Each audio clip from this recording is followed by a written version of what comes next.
ثم جعلناك على شريعة من الأمر فاتبعها ولا تتبع أهواء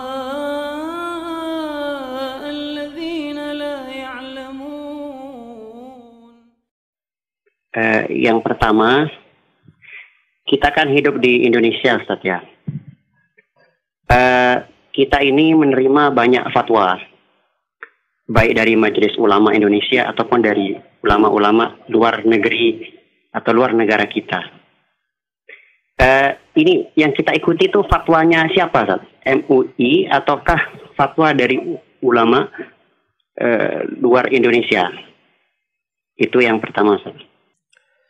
Alhamdulillahirrabbilalamin. Wassalatu wassalamu ala al-mabawthi rahmatan lil alamin, Nabiina Muhammad wa ala alihi wa sahbihi wa man tabi'ahum bi ihsanin ila yaumiddin, amma ba'd.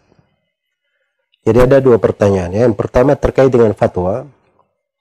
Fatwa itu adalah sebuah jawaban yang disampaikan oleh seorang alim dan dia tidak bersifat mengikat, yang disebut fatwa. Beda dengan qadha. Kalau qadha itu sebuah ketentuan diputuskan seorang qadhi atau seorang alim yang menjadi qadhi, dan itu mengikat. Ya, kalau misalnya di dalam masalah hukum talak, seorang berkata kepada istrinya, kamu talak 3, dia terhitung 1 atau terhitung 3? Di dalam fatwa boleh saja seorang alim memilih pendapat mayoritas ulama, misalnya terhitung 3. Boleh saja dia menghitung pendapat di sebagian madhab yang dikuatkan oleh sejumlah ulama di masa ini, itu terhitung 1 saja. Itu di sudut fatwa. Tetapi kalau dia di depan qadhi, sudah di pengadilan, dihadapkan kepada kasus tersebut, dan si hakim mengatakan ini terhitung 3, maka wajib dianggap 3.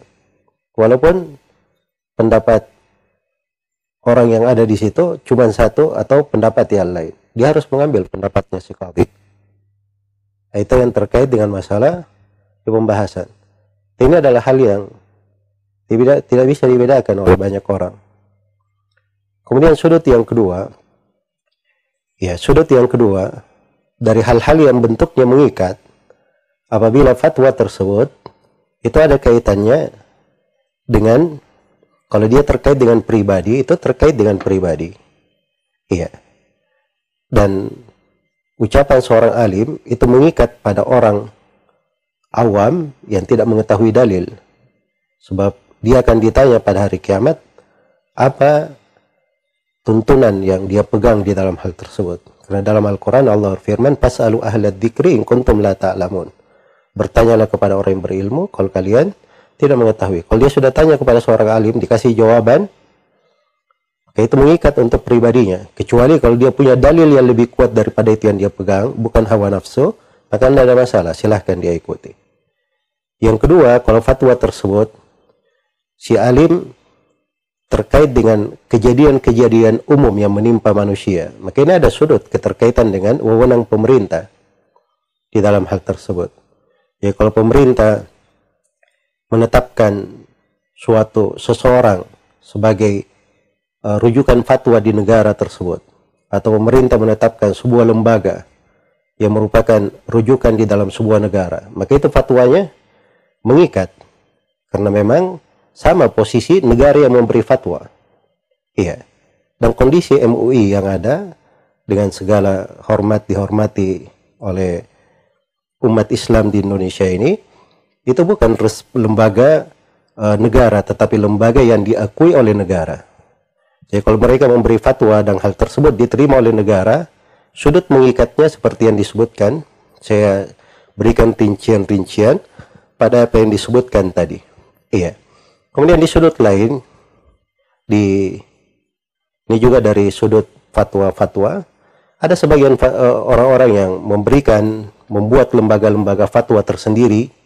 Ya, kalau dia membuat lembaga-lembaga fatwa tersendiri dan juga diakui secara peraturan di pemerintah, maka itu lembaga fatwa, tidak ada masalah berjalan.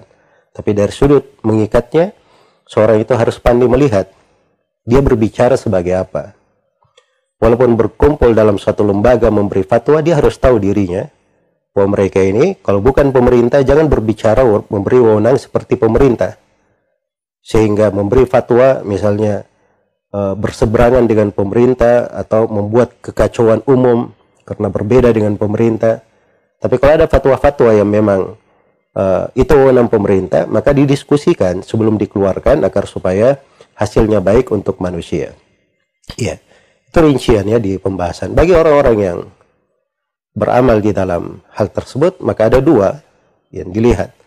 Ada seorang yang ditanya, yang dia tanyakan pada dirinya fatwa itu dengan dalil, dia terima dengan dalil. Dan itu dia akan ditanya pada hari kiamat tentang hal tersebut. Apa yang dia lakukan, dia pegang dengan dalil. Iya. Yang kedua, harus dilihat fatwa itu pada wewenangnya. Itu di wewenang siapa? Ya, kalau fatwa-fatwa terkait dengan umum misalnya, pemerintah menetapkan masuknya tanggal 1 Ramadan, hari sekian. Itu pemerintah yang diikuti. Siapapun yang memberi fatwa, mau lembaga apapun, ormas apapun, itu tidak diterima. Karena itu bukan wewenang mereka di dalam hal tersebut. Tidak dari sudut syar'i dan tidak pula dari sudut peraturan yang berjalan di sebuah negara. Maka itu cara mendudukkan di dalam hal-hal yang seperti ini. Semoga Allah memberi taufik kepada semuanya. Wallahu ta'ala alam.